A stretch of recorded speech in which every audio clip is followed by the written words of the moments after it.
Hello and welcome to Dialogue. I'm Yang Rui in Beijing. The victory of the Chinese women's volleyball team at the Rio Olympics has cheered the whole country up. The team received a warm welcome wherever they went. The girls and their chief coach, Lang Ping, became national heroines overnight. But the phenomenon also triggered heated discussion on the criteria for heroes. How does the definition of hero change throughout China's history? How do these people differ from superstars, and how do we understand the fever of internet celebrities among the post-90s generation? To discuss all these, I'm very happy to be joined by Professor Zhang Xudong from the Department of Comparative Literature of New York University. But before we get started, let's look at this background report.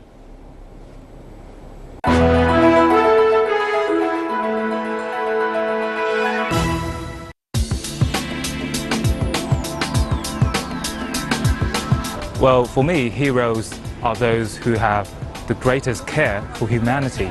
Well, in my opinion, I think Mother Teresa would be a hero because she cared for people and people just, benefited great from her. And I think that's the definition of heroes. For me, a hero is a person that cares about other people and that always watch for the good of the others instead of watching for him.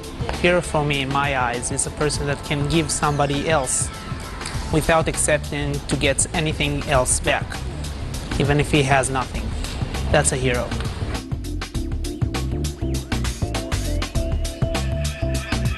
I think heroes are something more transcendental still because, heroes need to do something for the best of humanities.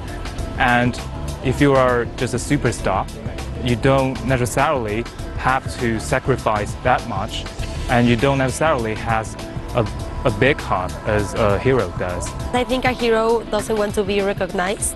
If he's recognized or not, he doesn't matter. But a superstar always wants to be everywhere and be known by everyone. A superstar can do bad things and be recognized by others, but a superhero always do the right thing. Superstars in some ways are heroes, not because what they do, it's because what they represent. So superstars represent good behavior. That's what we watch and admire in movies. And in some way they are heroes.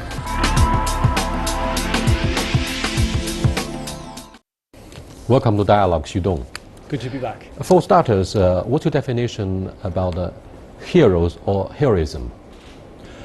Well, I guess in today's culture of star chasing, celebrity, I think it's important to remember that heroes or heroism has to be defined in terms of something qualitatively larger than life. I think there should be a distinction between stars, celebrities. There should be some substantive quality beauty in this sort of definition of heroes and heroism. When you look at someone as larger than life, you might be indicating artistically such a individual, either on the screen of a movie or off the record in life. It should be like a protagonist, like a Hollywood star or what? Well, that's still true.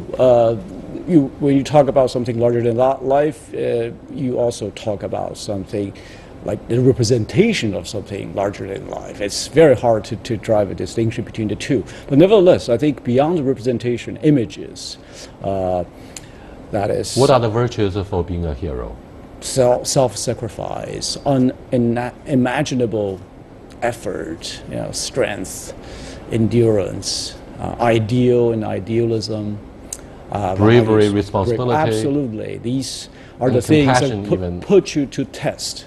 It's an ordeal you have to go through, and the eventual achievement at the other end of a long ordeal. I think these are some of the common features of heroism. As that's something apart from the kind of a fan culture we'll be talking about.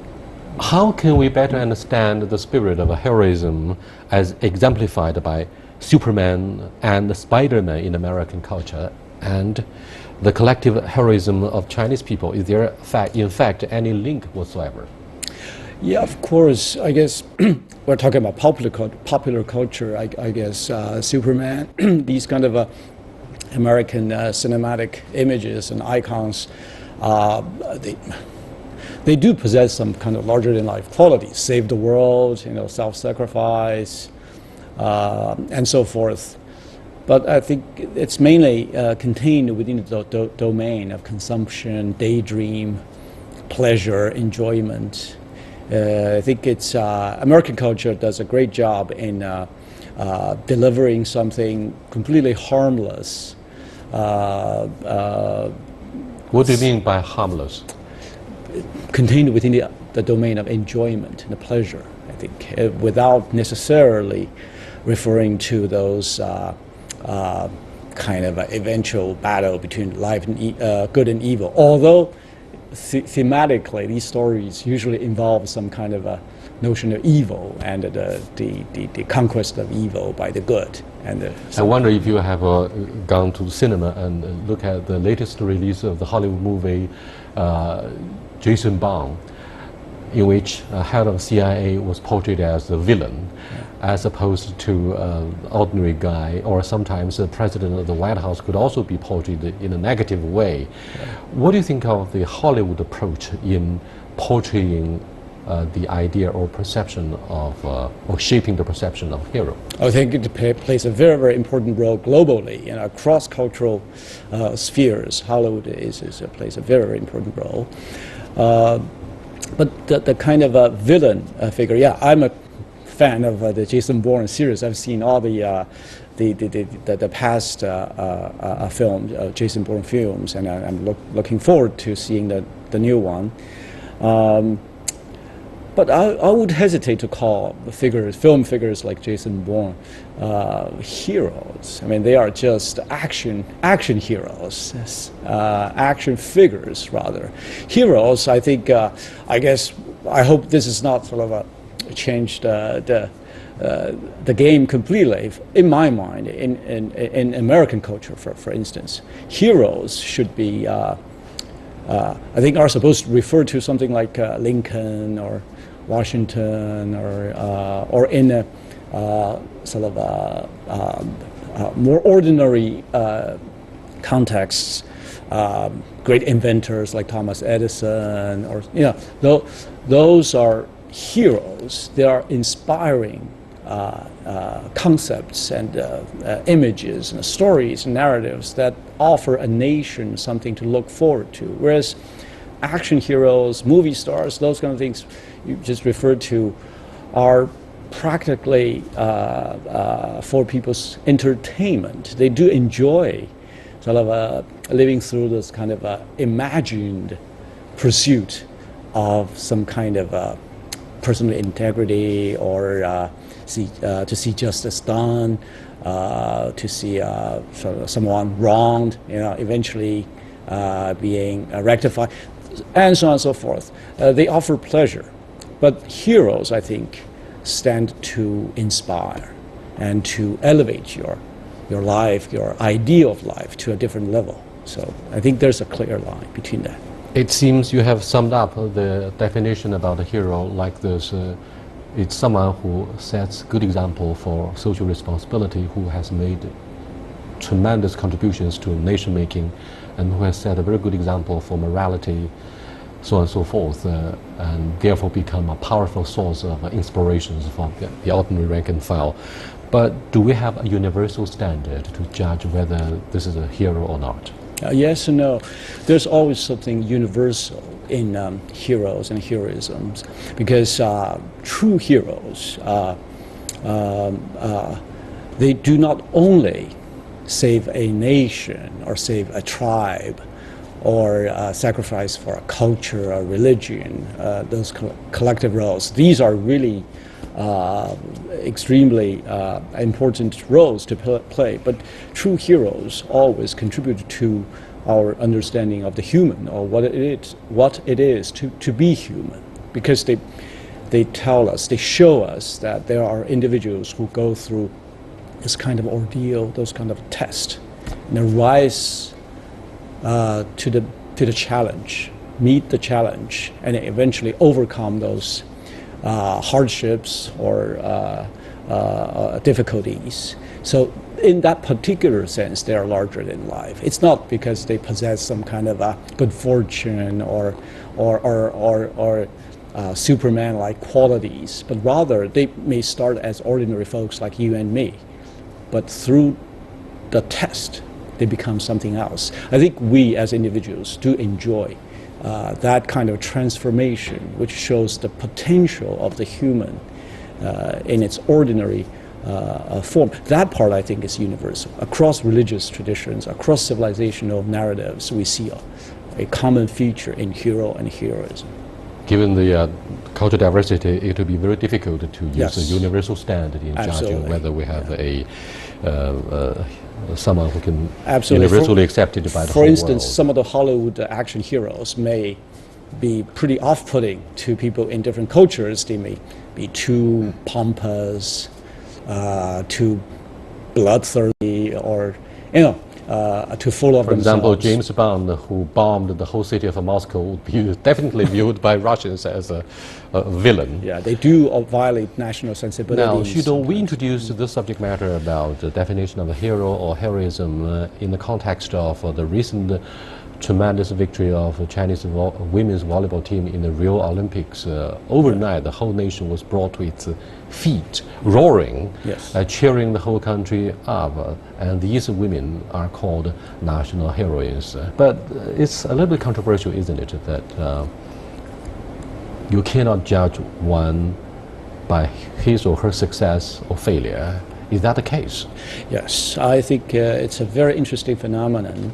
I was one of them who cheered the women's volleyball team win in Olympic Games, and I was a college student cheering them up 30 years ago. And I was one of them when the Yes. women's volleyball team shocked the whole country. Absolutely. And brought the whole country up one night. They became heroines. But when we look at the definition, I'd like to hear more of your comments.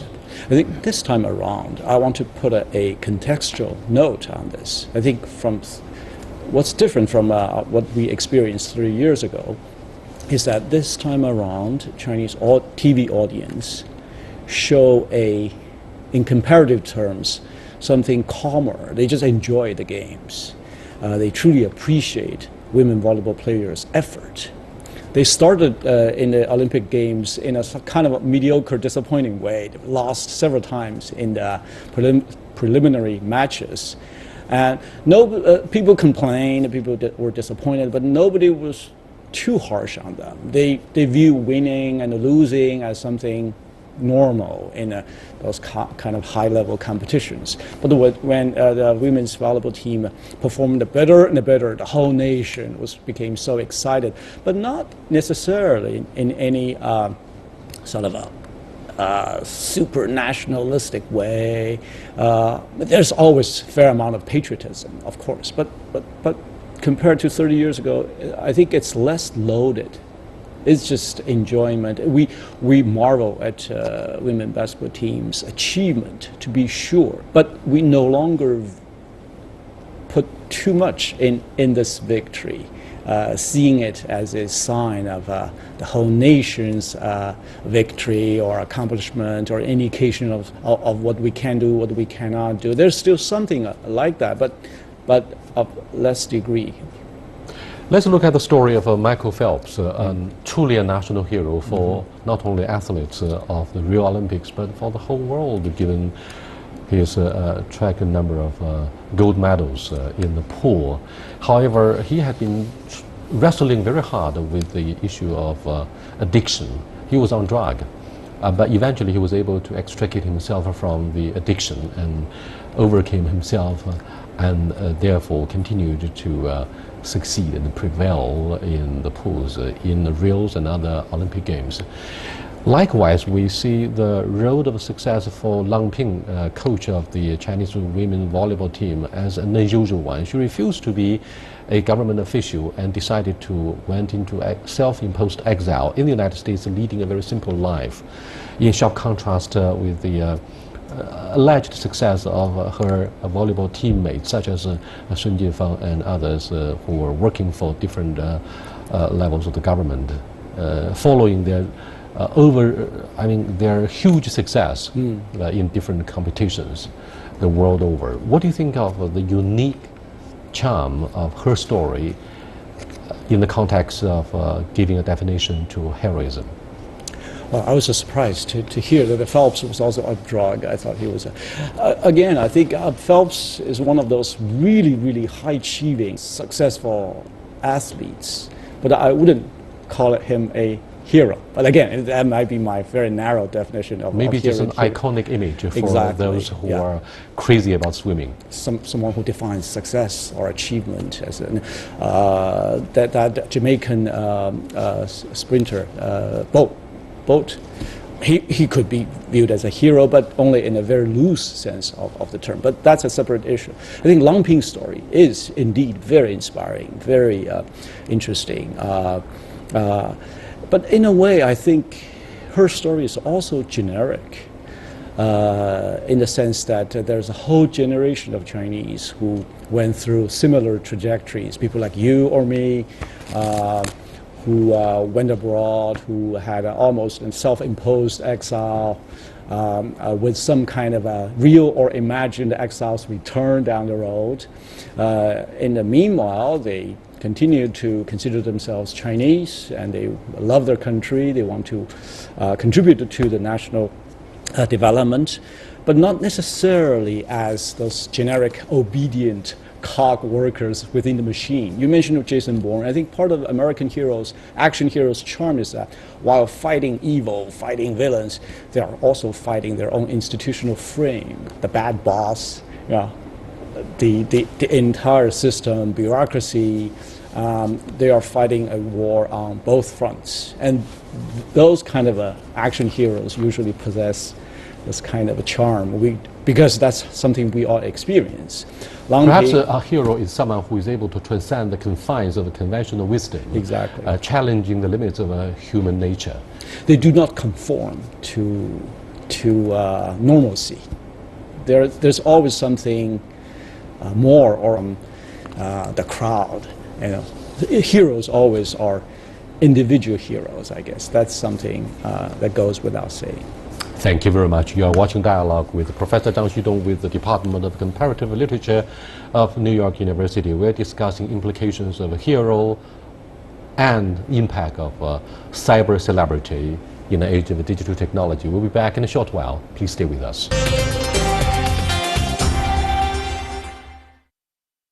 Welcome back, Xudong. Very interesting discussion about the definition of a hero and the context of the resounding success of the Chinese women volleyball team in the Rio Olympics. Let's, before we continue to discuss the phenomenon of internet celebrities one way or another, let's look at those true heroes, either in life or on the center stage. For example, what do you think of the implications of having a people's monument to the people's heroes in the Tiananmen Square? There is an inscription in Mao Zedong's handwriting which reads, "Eternal glory to the people's heroes, 人民英雄永垂不朽."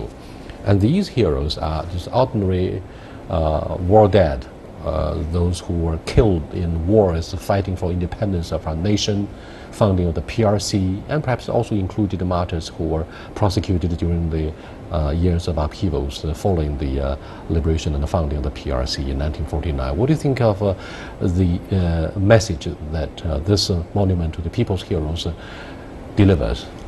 I think it's a very important monument, and its monumentality is very important to the founding notion of this country, of this state, the People's Republic.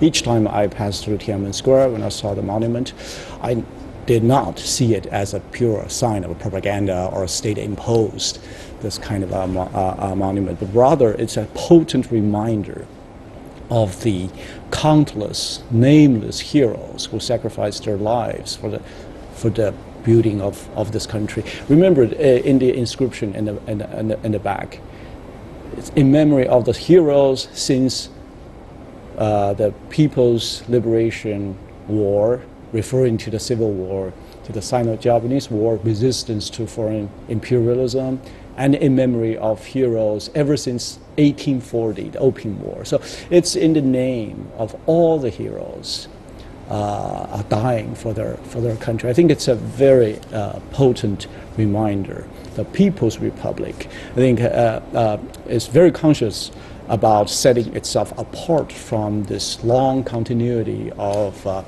ancient Chinese tradition, the imperial tradition, where emperors, kings, dukes, generals shaped history, whereas the People's Republic wants to educate its citizens about the collective effort. It's the people who make history. And yes, indeed, it's an issue of patriotic education for the younger generation to come. What do you think of the ceremonial tribute that we pay to heroes regularly or in whatever, you may not call it a pompous way, but we have different festivals to pay respect and tribute to heroes. I wonder if you have ever visited the Arlington Cemetery in Washington. The fallen soldiers of the American wars, some of them could be called the invasion of other countries. But the way that the Hollywood blockbusters portray the burial of American heroes is very, very impressive. Yes. So how do you look at the way that fallen soldiers should be treated?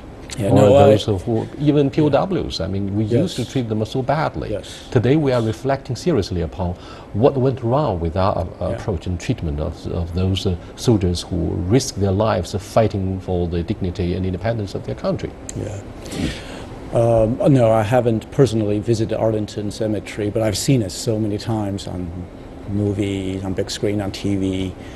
Same thing about the unnamed heroes in Red Square, the Soviet Union and Britain, France, all the major powers in the world, all other countries in the world. I think they do, on the whole, they do a very good job in paying homage to the fallen ones. In comparison, I think China's level of public sort of a ceremony in the name of in memory of these heroes is still rudimentary. I think there's still a lot to be done. The trend is very good. I think we are just starting to do something adequate. Do you think this is a part long missing from mother culture? In other words, to pay tribute to war dead, Yes. those who were killed unknown, and yes. I mean, is that an issue of respecting the dignity and the rights of individuals when they have sacrificed their lives Yeah. for the nation? They should deserve a special respect. They do deserve a special place in our heart, and it's not only a matter of feeling or thinking, keeping them in your thoughts and hearts, but rather to externalize these kind of experiences and the memories and thoughts in public, ritualistic manner. I think the latter part is missing. I don't want to go too deeply into analyzing the psyche or but externally we should do more, and those can be as ritualistic as possible. We cannot possibly go over the board. Of course, this studio is not meant to be the Freud couch to give a psychoanalysis about the psyche. But the last question, before we continue to discuss online celebrity, each year we have a very special program on CCTV or China Central Television. It's entitled Touching China Figures. It's an award ceremony every year introducing ordinary people who have made great contributions. And it's similar to the situation in the UK where the Queen awards deserving people with the title OBE or Order of the British Empire. Aren't these the real heroes that people should look up to? Absolutely. I've caught a few glimpses on this particular program, Touching China, yes, I always enjoyed watching these people, these they could be ordinary villagers. folks. They could be teachers in the mountain village. Yes, yes. I was touched by those stories, and getting to know some of these people, getting to know some of their stories, I actually transformed my understanding of the whole country and my own membership in this national community. Those sentiments are not abstract, patriotism or some kind of ideals you hold for a country. They need to be concretized. You need to put faces, concrete faces, and behaviors, stories, images on these abstract notions. The more you see them, the more you realize it's real, it's concrete, it's part of your life. Someone else is doing that. I think it's very, very important. Now I look at the online celebrity issue. Why do online celebrities who focus on lifestyle and why do online celebrities who focus on personality and lifestyle carry a special appeal to the younger netizens? Well, I'm no expert on it, but just like a TV viewer or just internet browser, my sense is, again, these are very superficial, unexamined sense, is that they probably have nothing better to do other than chasing these online. In other words, they regard these as role models for their everyday behavior, consumption, or maybe they enjoy these success stories. I don't see too much. I don't see anything really complex or profound in it. It's just a part of the consumer culture. What's your understanding of little times as opposed to great times and great expectations? Yeah. That's a more complicated question. I think great times, they tend to produce heroes, they tend to call for sacrifice and collectivity and all that. But then eventually you have got to ask yourself a more philosophical question: what big times are, or what great times are for? A cynical answer might be they're for producing little times. May you live in interesting times. That is known as in Chinese curse. Ordinary folks may not want to live in great times. They would rather live in little times, even though they complain. They say, oh, look around, there's no value, there's no morality. But actually, peaceful life, ordinary life, everybody goes about their own business. That's the kind of life great times try to achieve. Some observers believe that the huge investments seen recently for the web star economy could just be commercial hype, doomed to burst like a bubble. What do you think, and do self-published media have the potential to transform themselves into a sustainable form of commerce? It's possible. I do enjoy something like a Papi Jiang. I watched only her video of Shanghai dialect. I enjoy that immensely. I grew up in Shanghai. Do you subconsciously take it as an issue of escapism, an escape from the harsh reality of a stressful life? I think that's an overinterpretation. I think it's perfectly okay for them to find this kind of a venue of self-expression. And in that regard, I think the more individualism, the better. And the collective good, I think, will eventually be served by these individuals who dare to express themselves, try new things, to try even naughty things online. I mean, self-publishing. I guess at some level there should be some regulation. Otherwise, it's too chaotic. But otherwise, I don't hold anything against them. Well, China's live streaming sites have also become a burgeoning cottage industry. That's a very different issue. But thank you very much for your participation in this edition of Dialogue on Heroes and Online Celebrity, their impact upon the younger generation in China, who don't care perhaps as much as their parents about politics. I'll see you next time. Until then, goodbye.